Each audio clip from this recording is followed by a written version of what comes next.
Well, friends, the moment of truth has come. The question that has been burning in all of your minds for these past desperate days. Will John be continuing his series of videos on history that nobody asked for and possibly nobody wants to see with the fourth video?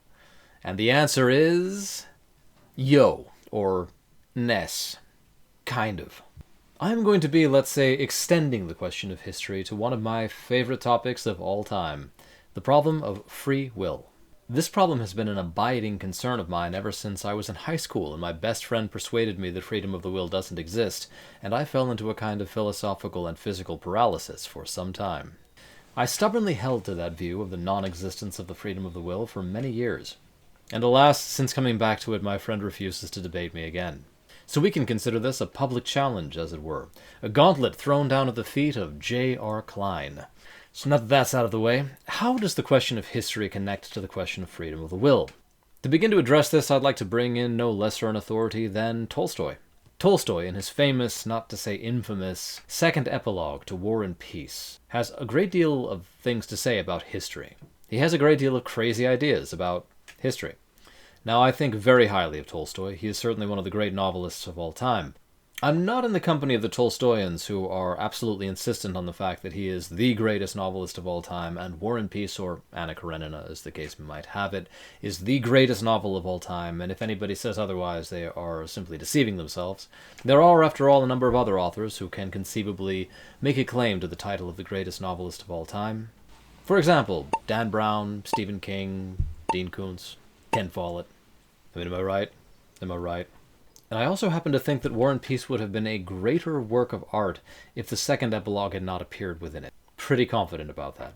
Nonetheless, the second epilogue is fascinating, and it has a great many things to say which are relevant to some of the things that I've said in the course of my recent series on history. I'd like to start then by reading an excerpt from the second epilogue. In this epilogue, Tolstoy writes, "The presence of the problem of man's free will, though unexpressed, is felt at every step of history. All seriously thinking historians have involuntarily encountered this question. All the contradictions and obscurities of history, and the false path historical science has followed, are due solely to the lack of a solution of that question. If the will of every man were free, that is, if each man could act as he pleased, all history would be a series of disconnected incidents. If in 1,000 years even one man in 1,000,000 could act freely, that is, as he chose, it is evident that one single free act of that man's in violation of the laws governing human action would destroy the possibility of the existence of any laws for the whole of humanity. If there be a single law governing the actions of men, free will cannot exist, for then man's will is subject to that law. In this contradiction lies the problem of free will, which from most ancient times has occupied the best human minds, and from most ancient times has been presented in its whole tremendous significance." So, in the first place, a couple of quibbles here. I don't think it's quite right to say that this has been a problem which has occupied the best human minds since ancient times. In fact, there is an interesting and perhaps even disorienting lack of consideration for this particular topic in many ancient writers. You'll be hard-pressed, for example, to find the Platonic Socrates debating freedom of the will at any point in terms that we would find easily recognizable. Now, was Plato simply incapable of conceiving of this difficulty? Or did he conceive of it in such radically different terms that the problem did not present itself to his mind as it does to ours? That's the really interesting question, and I hope to get into that a little bit in the course of this video. But let's start with Tolstoy. Tolstoy makes an interesting series of claims here. On the one hand, he claims that if every human being were free, then history would be a series of disconnected events. And in this sentence, I would propose we find some of the basic presuppositions of the meaning of freedom in our time. So we will come back to this. He also establishes a curious dichotomy. He says on the one hand that if there is any law governing human actions in history, then human action cannot be free. And on the other hand, that if there is even a single human being in all of history who is capable of acting freely, then that would abolish the possibility of law. Both of these claims are tenuous at best, but they're also very modern, and that's what interests me about them. Now, the existence of law does not necessarily abolish the existence of freedom. The two things can coexist. An evident and clear example is the existence of the law of gravity. The law of gravity is universally binding. There is no human being who can escape it. We can at best find ways of technologically circumventing the law of gravity, but it still acts upon us. Yet nobody would say that simply because a human being is not capable of, say, floating off into outer space at will, that means he's not capable of walking across his front lawn. The existence of the law puts certain limitations on the sphere of freedom, but it does not abolish that freedom. And similarly, even if there were a human being who could exist in some way outside of the bounds of that law, that would not abolish the law. If Superman were a real human being, that would not mean that the law of gravity doesn't exist. Tolstoy is using the word law here in a very specific way, and it is a very specific modern way. He's using the word law in the same way that we would use it to speak of a scientific law, a physical law of the universe. He's already acting from that scientific historical perspective that I discussed in my first video in the series on history. A view whose limitations are so evident by now that we can simply dismiss it. There is no such thing as a scientific determination of history. There cannot be, for many different reasons. Some of these reasons are methodological, but some of these reasons actually pertain to the things in themselves. Now Tolstoy, at the end of this epilogue, seems to come down strongly in favor of the view that there is no such thing as free will. That free will is simply an illusion of our particular perspectives. It is a universal human fantasy. Our sense of freedom, our interior sense of freedom, is nothing other than a figment of our imaginations. And he suggests a kind of Copernican revolution in history, which would allow us to see this more clearly. Now, I suspect that a lot of the reason that he did this is because of his deep detestation for Napoleon Bonaparte. That might be taking things a little too far, but Tolstoy definitely had a bone to pick with the idea of the great man, the great individual who has some kind of a determining power over the course of events. He wanted to disassemble that idea completely, and suggest rather that history is a kind of concatenation of events, governed by a sort of law that does not permit the agency of single human beings. And this led him to flirt seriously with the idea of a kind of determinism. Now, Tolstoy was an immensely complicated man, and I suspect that if one wants to get to what he actually thought about the world, one should probably read his fiction rather than his non-fiction. I'm almost unwilling to take him at his word when he tries to explain what he thinks about things. Be all of that as it is, this is not a video about Tolstoy. This is about freedom of the will. So let's step back for a moment and ask, what do we mean when we talk about freedom of the will? We all seem to have a pretty clear idea of this, right? We seem to have a sense of what we mean when we talk about it. But do we? Do we really? I think that upon any real analysis of this problem, we will find that the idea of freedom of the will is as slippery and ill-defined as the idea of history proved to be. But to begin, let's turn to that oracle of our times, that fount of ever-living wisdom, Wikipedia. Wikipedia tells us, free will is the capacity or ability to choose between different possible courses of action. So, straightforward, clear, I think we can probably call it quits at this point. I think we have the answer to all of our questions. Except that this opens up any number of different questions itself, such as, what is a capacity? What does it mean to choose? How can you identify one possible course of action, one truly possible course of action, as against another? And finally, and most importantly, freedom of choice, okay, but of whom? Who is the decider? But I'm the decider, and I decide what is best, and what's best is... See, to even begin to answer these questions, we first have to have some sense of what the human being actually is. What the self is. I'll give you just one example of this. Many of the arguments against the freedom of the will propose a kind of physiological determinism. They point to the ways in which our bodies actually make decisions for us. In some of its older forms, you might see this in terms of, say, the biology of our digestive systems or things like this, or our instincts, our evolutionary hardwiring. Now, you see this take on different forms. It might come down to, say, our biological processes, our digestive systems, for example, and the ways in which our processing of different chemicals and nutrients actually affects our brain chemistry. You might see this proposed in terms of evolution, in terms of the instincts that govern us, or in terms of the evolutionary hardwiring of our brains. And in probably its most sophisticated form, we get into neuroscience, and our brain being proposed as a kind of machine which makes these determinations for us on the basis of electrical impulses, etc., which come from other parts of our body. We're essentially just a ghost in a machine.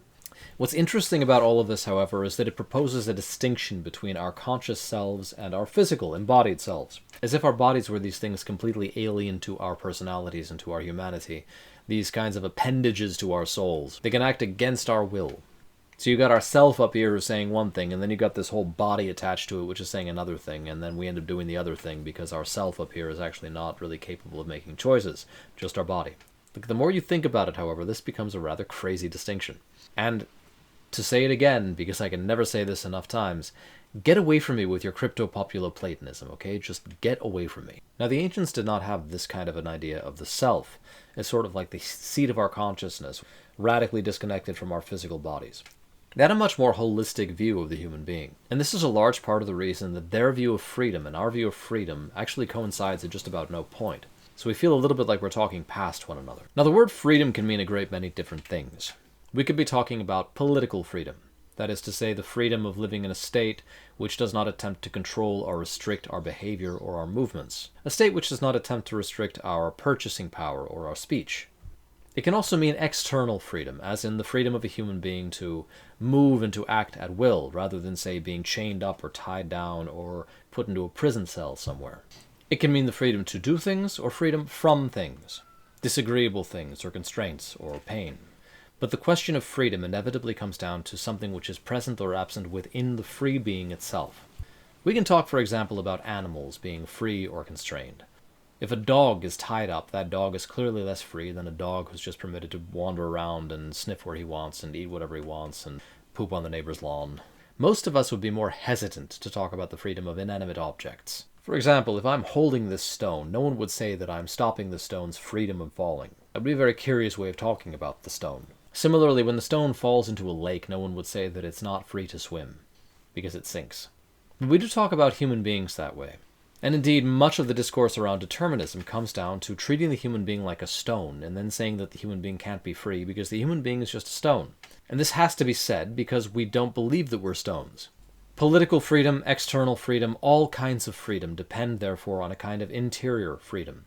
If that interior freedom exists, then we can call ourselves free beings. And if it doesn't, then we can't. Now, our freedom is not a perfect freedom. There are countless limitations on our freedom. Our freedom is defined within the particular confines of our human life. Tolstoy, elsewhere in the second epilogue, says the following: "In actual life, each historic event, each human action is very clearly and definitely understood without any sense of contradiction, although each event presents itself as partly free and partly compulsory." Right? Everything that we do in this life is in some way qualified by our circumstances and by our context. And there's a temptation to say that precisely for that reason, our actions must be determined by that context, by those circumstances. So we're not free after all. This is partly the force of the kind of physiological critique of freedom of the will. We have no control over our bodies. Our bodies are a certain way. They produce a certain set of conditions. Those conditions produce certain decisions, and those decisions guide us in the course of our lives. Therefore, slaves. So we are slaves then to our bodies, but then again, who or what are we? And if ourselves in some ways includes our bodies, then in that case, aren't we free even if our bodies produce the choice? Or is the argument rather that it's so automatic, it's something that just happens without any kind of guidance or any kind of deliberation, and therefore we're essentially the same as stones? A stone sinks when it's dropped in the water because it's heavier than the water. A human being eats breakfast because he's hungry and because he has habitually always eaten breakfast. Same difference. So again, let's step back. Tolstoy suggests that our actions are partly free and partly compulsory. What does it mean for an action to be compulsory? I mean, is somebody standing there with a gun to our head saying either you do this or kaput?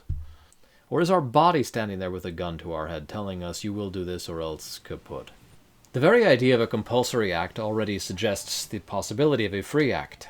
You can't measure a compulsory act unless you have an idea of a free act. So we all seem to be working from this presupposition of what a free act actually is.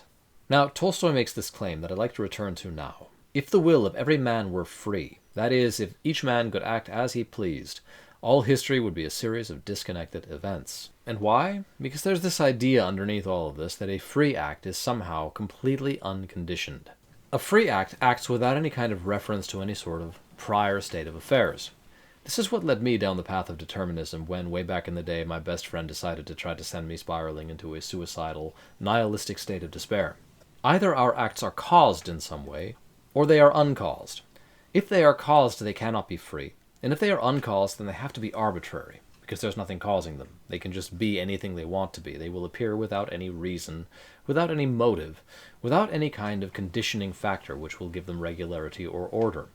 So on the one hand, we have an unfree world where we're all just acting as machines, and on the other hand, we have a free world where we're all acting with a complete and total randomness.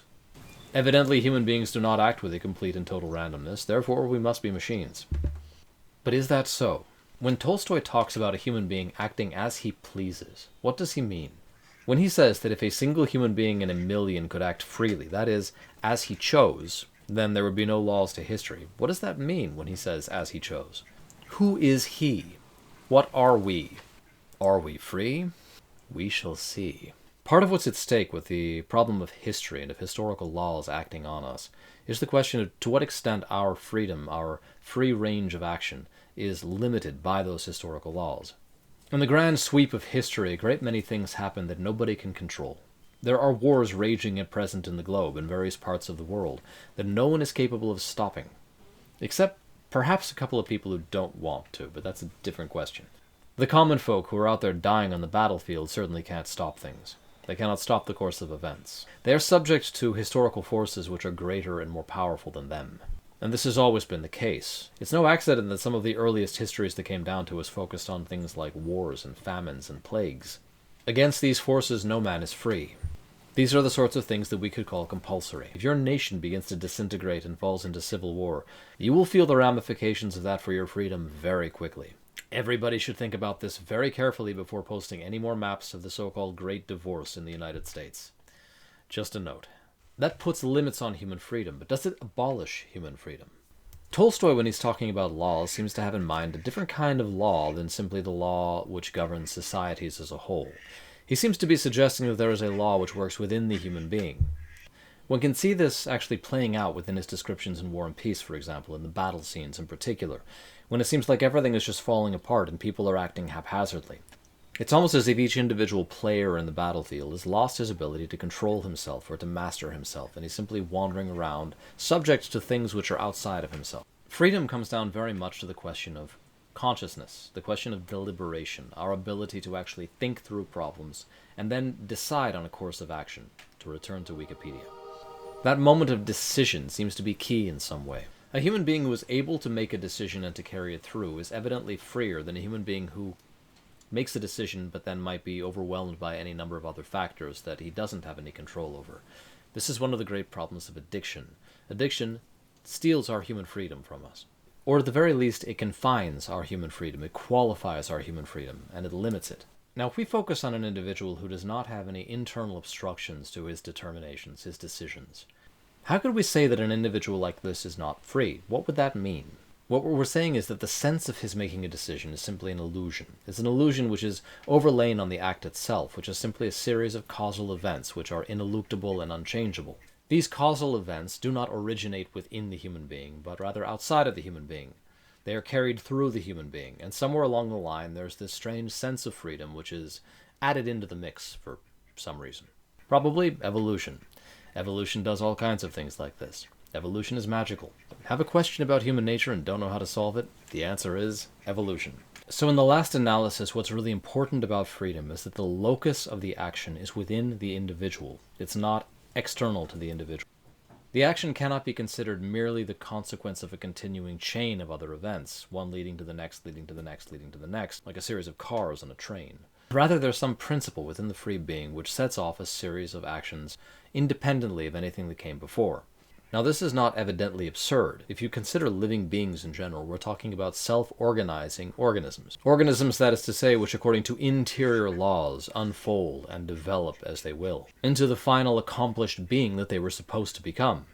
Take my ducks, for example. They began as eggs, but they were destined to become loud-mouthed, obnoxious chatterboxes that hang out outside my window and disturb me while I'm attempting to record videos for YouTube.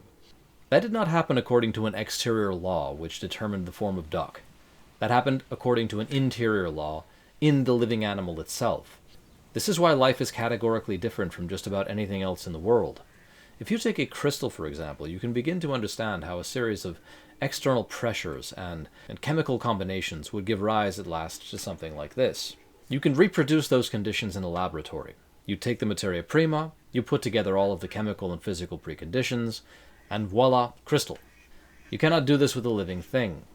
You cannot just throw all of the right elements into a big tub and then produce the right conditions and expect a duck to pop out. You cannot reproduce a duck if you do not first have a duck. This is one of the great mysteries of life. Now, the internal conditions which give rise to a duck, rather than, say, an oak tree or a quartz crystal, are inherent to the duck egg. And unless you produce adverse conditions around that duck egg, the duck egg will inevitably give rise to a duck. Now, is the duck egg free? The conditions for its duckiness are inherent to it. They don't come from anything external. The form of the duck, the end result of the duck, all of that is implicit within the egg itself. It's not contained in any cause exterior to the duck egg. So is the duck egg free to become a duck? We would all say no. And we would say no because the duck egg doesn't have a choice.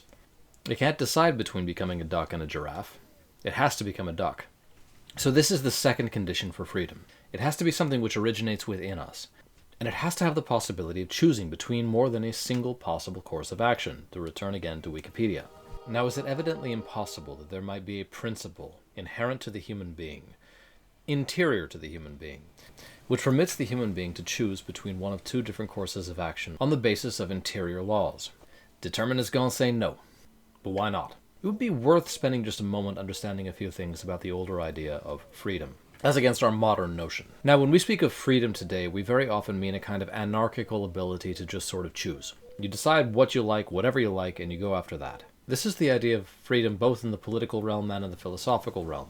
This is not how the ancients conceived of freedom. If you look at ancient accounts, in the ancient Greek texts, for example, of eleutheria on the one hand or of libertas on the other, depending on whether you want to look at the Greeks or the Romans, you will see them linked inevitably to the problem of virtue. Now, all of our contemporary debates about freedom focus on the fact that if we are not free, we cannot be moral. So the existence of our responsibility as moral agents somehow depends on the existence of our freedom of will. Interestingly, in the ancient accounts, this is almost inverted. What you see in the ancient accounts is that a human being can only be free if the human being is first virtuous. In some way, you have to be moral if you're going to be free, rather than our modern approach, which is that we have to be free if we're going to be moral. Now, virtuous is different from moral. Virtue is different from morality. The ancient ideas of arete, or virtus, again, depending on whether you're looking at the Greeks or the Romans, inevitably imply a certain relationship of the human being to the passions within the human being, and specifically a relationship of self-mastery. The virtuous human being is not subject to the passions in the same way that the non-virtuous human being is. Now, the word passion is an interesting one, and it's kind of complicated because we nowadays use it in a way that is completely different from anything that the Greeks or the Romans ever conceived. When we talk about a human being's passion, we often mean this in a very positive sense. We're talking about, for example, artistic passion, the creative passion, the passion of a dog for his food. I'm not the only one that the ducks bother. We also speak of romantic passion, the passion between two human beings who are in love with one another. And these are all passions that we would like to cultivate and in some way express in our lives. We have a sense that without this kind of a passion, life gets dull, it gets boring. There's no color to life without that kind of a passion. The human being just kind of wanders through existence, bumping into things, disinterested, a little apathetic. This is very different from the passions as they were understood in antiquity, the passions being something closer to what we conceive of as emotions. These things that come into us and that can command us and take control of us. Things like anger or envy or lust or greed. Many of the ancient passions were converted directly into Christian sins. And that's because they take away from us our capacity of human freedom. They in some way ennoble us and dehumanize us. They make us slaves. Now, in the modern philosophical period, beginning already with Machiavelli, but really hitting its stride with that cantankerous old weirdo Hobbes, we see the idea of freedom being uncoupled from the idea of virtue. Freedom becomes something which does not have to exist within the realm of virtue. You can be an absolutely wicked human being and still be free. Here's the definition given by that cantankerous old weirdo Hobbes. Liberty, or freedom. Freedom. The E is silent. Liberty, or freedom. Liberty, or freedom, signifieth properly the absence of opposition. By opposition I mean external impediments of motion, and may be applied no less to irrational and inanimate creatures than to rational. Liberty here is reduced simply to a question of movement. The free human being is not tied down. A human being who had all of his limbs cut off evidently would not be very free, according to Hobbes' definition. This is radically different from anything that came before it.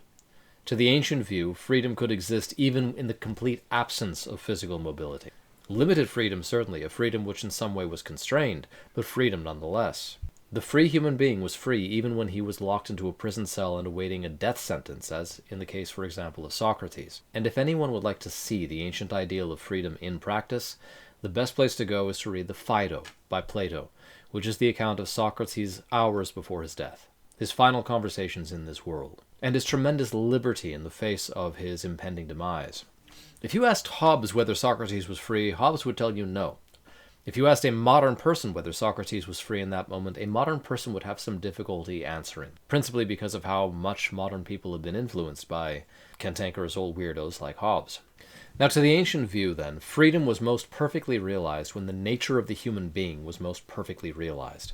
The human being came into his own and became master of his own house, and at that moment he was free, even if he was being tied up and tortured. I think you can see a good example of our slight vagueness on this question in a film like Braveheart, where at the end Mel Gibson famously screams freedom while he is being put on the rack. At the moment of utmost slavery of his body, he was insisting the most on human liberty.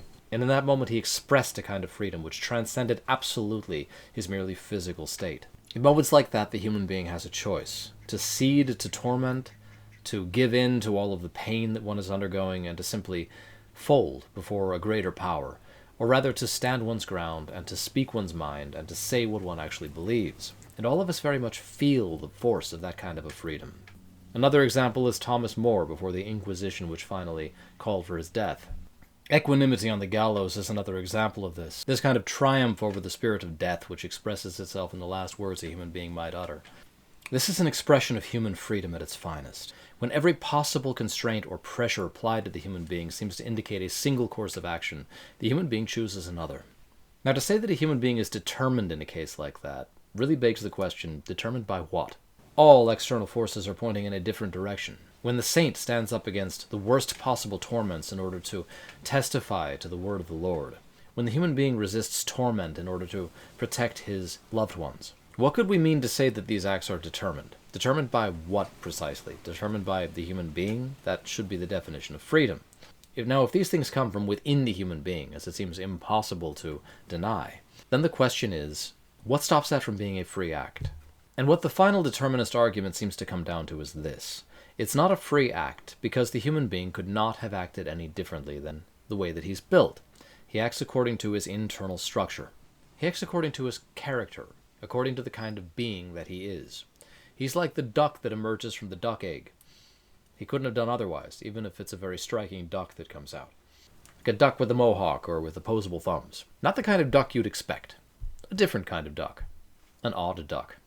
There's a moment in Lawrence of Arabia, the justly famous David Lean film, when Lawrence's friend Ali tells him, "A man can do whatever he wants, you said." And Lawrence replies, "He can, but he can't want what he wants."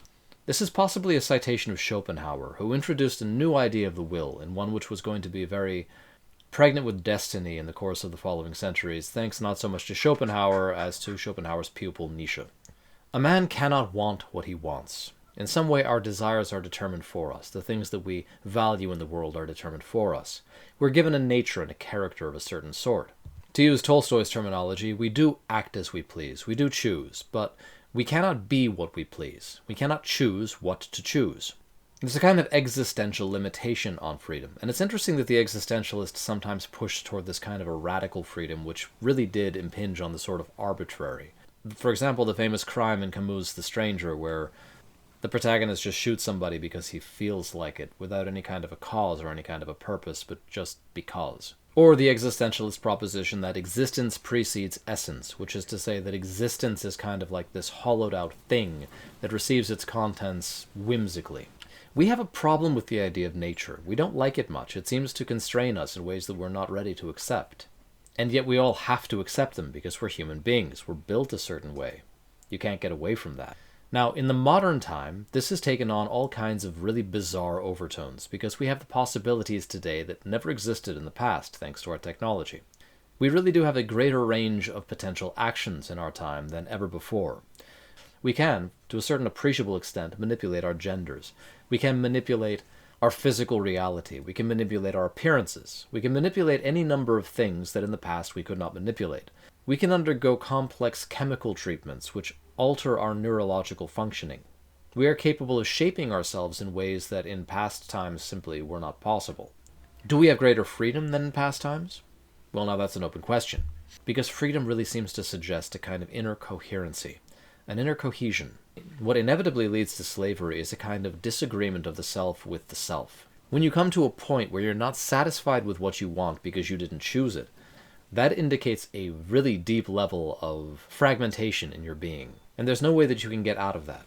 The kind of freedom that you're looking for really is a chimera or a pipe dream. It's something that exists so far outside of our ability to comprehend that even if we were to grasp it, we would cease to be human beings. We'd become something else altogether, something unrecognizable, and to that extent not free.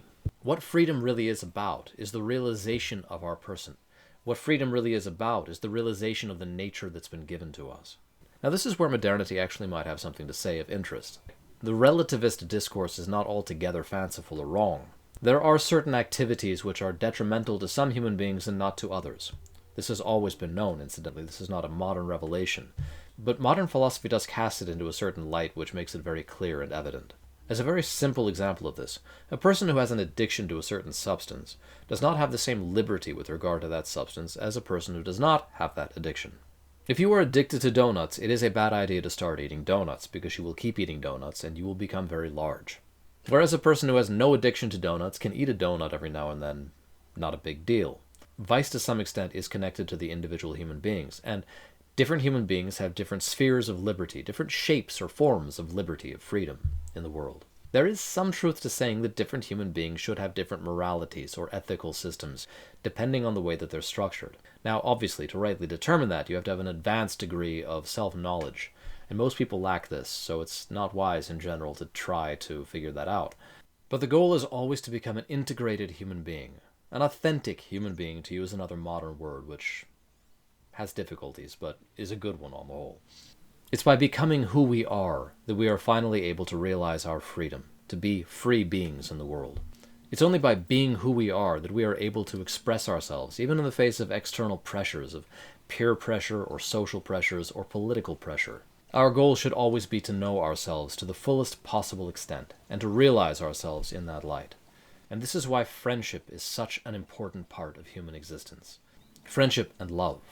Because in these intimate relationships with other human beings, we are able to see parts of ourselves that we cannot see alone. We need one another to reflect ourselves back at ourselves. We need one another to shed light on parts of our characters, parts of our personalities that we don't adequately understand. We are radically social beings. Our freedom, to a great extent, flourishes and finds its right place only within a social order, within a structure of the family, within a structure of relationships with other beloved human beings. And when we find those human beings, we need to cherish them for this reason, because life is not worth living without them. One of the great errors into which we fall in our modern time is to think that freedom is simply an expression of our desire. And this leads to a great fragmentation of our being, because we are composed of many different desires, desires which fight amongst one another, desires which change from moment to moment. And the more we follow those desires, the more force we give to those just simple desires, the less we are ourselves. The more we become the slaves, the servants to these desires. This is the ancient discourse about the passions, once again, but in modern key. And we see this today to a great extent, because the anarchy of our times suggests that we're unable to rationally understand our own souls. We're unable to understand what we are, what we were born to be. We want to be something different from what we were born to be. We are fighting against ourselves, and there is no faster way to abject slavery of the worst and most demeaning and humiliating kind than that. The best thing that we can do in the contemporary world is to try to rejoin the idea of freedom with the idea of virtue, maintaining perhaps some element of the kind of relativism which characterizes our time, and which inevitably must, because we're living in democratic days. These things can be recovered, but they have to be looked at in the right way. Fighting blindly against them will probably not get us very far, and certainly won't help us to understand ourselves, because we are born in these times. We are the children of these times. We need to find inroads into our own souls, into understanding and perceiving ourselves. And here at this highest pinnacle of human relationship, love and freedom coincide and become one thing. And we can only have that with and among the right human beings. All right, this has probably been a long one. I'm not entirely sure. I think this has been a long one. Thank you all so much for joining me. Thank you all so much for carrying with me to this point. If you have carried with me to this point. If you're listening to this, you have carried with me to this point. And if you are not listening to this, you haven't. Unless you're skipping around. Are you skipping around? Are you a skipper? It's okay, not judging. Each to his own. As long as it really is your own. Don't be a slave to the skipper passion. Don't let it command you. Be stronger than that. So this is somewhat related to the series that I recorded on history. And if you haven't seen that, I'll recommend it now. Go back and take a look at what I have to say about history. It's related to all of this, indirectly, maybe directly. Probably depends on where you come down on the question of freedom of the will. Does that make sense? I'll also remind you that I have an ongoing serial novel which is being published on Substack, and the link to that is down in the show notes. It is called Sacrifice, and it is a Western. I may or may not have published, or be publishing soon, my novel about Robin Hood, so there might be a link to that in the show notes. I'm kind of behind with everything as I record this, so I'm not entirely sure that I can make any promises, but do take a look and see if there's a link to that particular book in the show notes. Man of Locksley is the name. And I will be back next time with my 25th episode for this channel, so that's a big one. I'm going to do something special there. There will be celebrations. There will be festivities. There might be fireworks. I might just start lighting fireworks here in my study, so you'll want to check in for that. And if you have any comments whatsoever about freedom, if you want to dispute anything that I've said, if you want to try to prove to me once again that I'm a deterministic machine in order to stop me from being able to function in the world, then by all means, leave a note. Leave a comment. I'd love to debate this with you. And only possibly might turn once again into an immobile jellyfish. Probably I only had to do that once. And if you are J.R. Klein, that might be a bit too obvious. How about Jarvis R.C.? You know where to find me. And by all means, let's have at it again. I'm willing to take up this old debate whenever you are. So once again, thanks to you all for joining me, and until next time for my 25th video, thank you and farewell.